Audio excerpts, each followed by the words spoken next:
بسم اللہ الرحمن الرحیم۔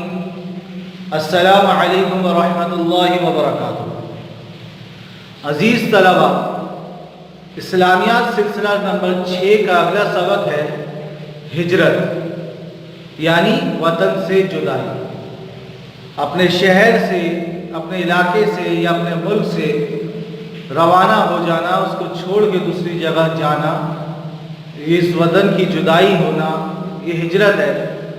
اور ہجرت کسے کہتے ہیں، اس کی اصطلاحی تعریف کیا ہے، یہ آپ ہجرت حبشہ کے سبق میں بھی پڑھ چکے ہیں، یہاں بھی کتاب میں دوبارہ ذکر ہوگا۔ ہجرت کی تعریف یہ ہے کہ دین اور ایمان کو بچانے کی خاطر ایک جگہ سے دوسری جگہ جانا ہجرت کہلاتا ہے۔ دین کو نقصان ہو رہا ہو یا ہمارے ایمان کے نقصان کا خطرہ ہو تو اس وقت اپنے ایمان کو اور اپنے دین کو بچانے کے لیے ایک جگہ سے دوسری جگہ جانا، ایک علاقے سے دوسرے علاقے میں چلے جانا، یا ایک شہر سے دوسرے شہر چلے جانا، ایک ملک سے دوسرے ملک چلے جانا، یہ ہجرت کہلاتا ہے۔ تو ہجرت کی تعریف کیا ہوئی؟ دین اور ایمان کو بچانے کی خاطر ایک جگہ سے دوسری جگہ جانا ہجرت کہلاتا ہے۔ تو عزیز طلبہ، اسلام کی پہلی ہجرت تو آپ پڑھ چکے، جو ہجرت حبشہ ہوئی، جس میں مسلمانوں نے ہجرت کی اور حبشہ گئے، وہ آپ سارا واقعہ پڑھ چکے ہیں۔ وہاں نجاشی کے دربار میں حضرت جعفر رضی اللہ عنہ کی جو بات ہوئی وہ بھی آپ نے پڑھ لی۔ اب یہاں دوسری ہجرت ہو رہی ہے، دوبارہ حکم آتا ہے مسلمانوں کی طرف۔ تو اس سے پہلے آپ نے جو سبق پڑھا مدینہ منورہ میں اسلام، کہ مدینے میں اسلام پھیلنا شروع ہو گیا تھا، اور 2 بیعت مسلمانوں اوس اور خزرج کے لوگوں نے مکہ آ کر حضور علیہ السلام کے ہاتھ میں کی تھی، جس میں سے ایک کو بیعت عقبہ اولا اور دوسری کو بیعت عقبہ ثانیہ کہا جاتا ہے۔ اور حضرت مصعب بن عمیر رضی اللہ تعالیٰ عنہ جو اس مدینہ منورہ گئے اور لوگوں کو اسلام کی دعوت دی، تو وہاں اسلام ترقی کرنے لگا۔ جب وہاں مدینے میں خوب اسلام نے ترقی کی اور لوگ مسلمان ہونے لگے، تو مکہ کے کفار، ان کو جب اس کا علم ہوا تو ان کا غصہ و غضب اور بڑھ گیا، اور ان کے غصے اور غضب کی اب کوئی حد نہ رہی۔ وہ تو پہلے سے ہی مسلمانوں کو تکلیفیں پہنچاتے تھے، ستاتے تھے، ظلم ڈھایا کرتے تھے۔ جب اس بات کا علم ہوا تو مسلمانوں کو پہلے سے بھی زیادہ ستانا شروع کر دیا۔ آخرکار حضور صلی اللہ علیہ وسلم نے مسلمانوں کو عام اجازت دے دی کہ وہ اپنا وطن یعنی مکہ چھوڑ کر مدینہ ہجرت کر جائیں، کیونکہ اب مدینے میں اسلام پھیلنے لگ گیا، مسلمان ہو گئے لوگ۔ تو حضور علیہ السلام نے عام اجازت دے دی کہ جو جا سکتا ہے وہ مکہ چھوڑ کر مدینہ منورہ ہجرت کر لے۔ اور عزیز طلبہ، یہ جو ہجرت ہوئی مدینے کی طرف، یہ نبوت کا 14واں سال تھا، یعنی سن 14 نبوی تھے، اور محرم الحرام کا مہینہ تھا۔ حضور صلی اللہ علیہ وسلم نے مسلمانوں کو اجازت دے دی کہ وہ ہجرت کر لیں، لیکن ہجرت کرنے کے لیے عملی شکل یہ دی کہ مسلمان اکٹھے نہ جائیں، بلکہ رفتہ رفتہ تھوڑے تھوڑے کر کے جانا شروع کر دیں۔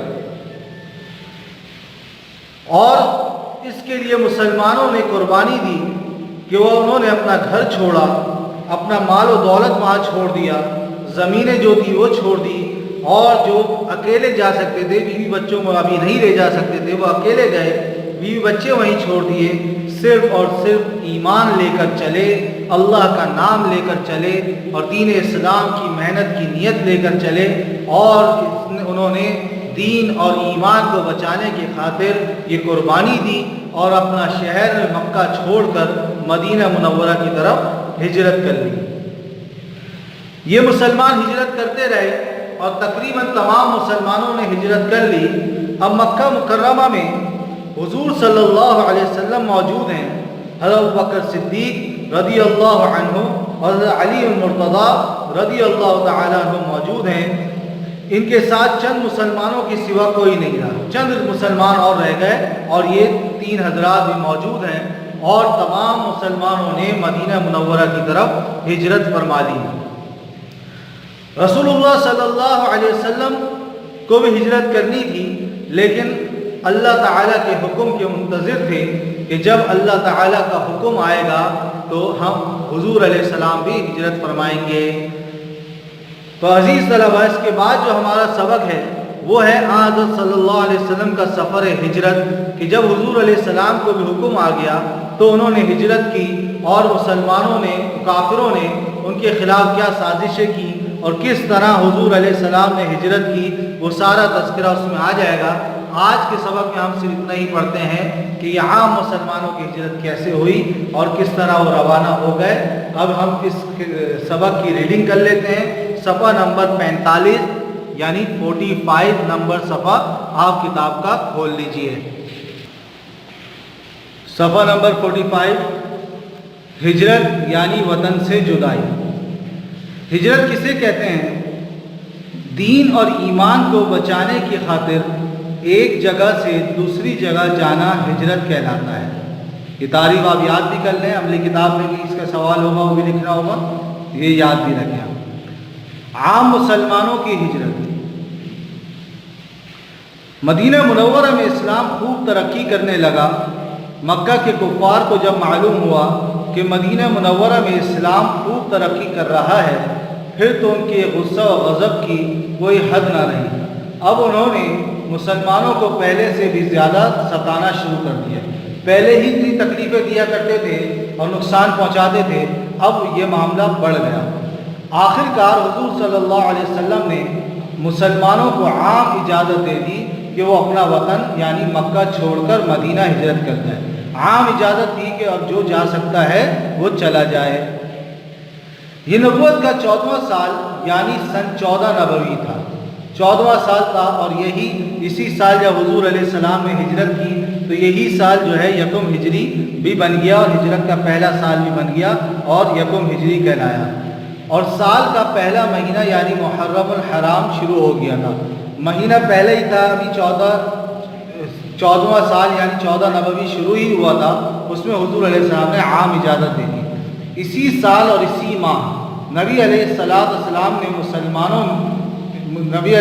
نے اور مسلمانوں نے مکہ سے مدینے کی طرف ہجرت کا ارادہ کیا، لیکن اس ارادے کو عملی شکل دینے کے لیے یہ طریقہ اختیار کیا گیا کہ پہلے مسلمان رفتہ رفتہ مدینہ منورہ جانے لگے۔ سب ایک ساتھ نہیں نکلے، رفتہ رفتہ جس کو جیسے موقع ملتا وہ روانہ ہو جاتا۔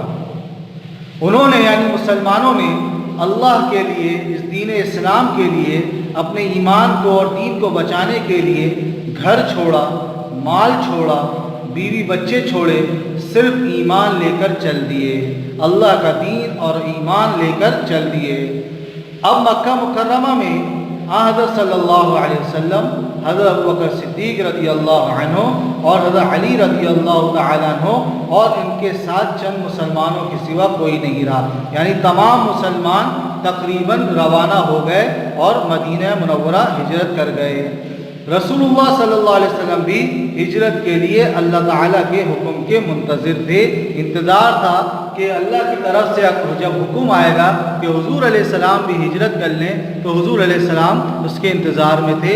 اس کے بعد عزیز طلبہ اگلا سبق جو ہوگا حضرت علیہ السلام کا سفر ہجرت، یعنی حضور علیہ السلام نے کب ہجرت شروع کی اور کیسے روانہ ہوئے، اور حضور علیہ السلام کو قتل کرنے کی جو سازشیں ہوئیں، اور حضرت علی رضی اللہ تعالیٰ عنہ کی فداکاری، کس طرح حضور علیہ السلام مدینہ منورہ پہنچے، یہ سبق ہوگا انشاءاللہ، وہ ہم اگلے سبق میں پڑھ لیں گے۔ آج ہمارا سبق اتنا ہی ہے۔ السلام علیکم ورحمۃ اللہ وبرکاتہ۔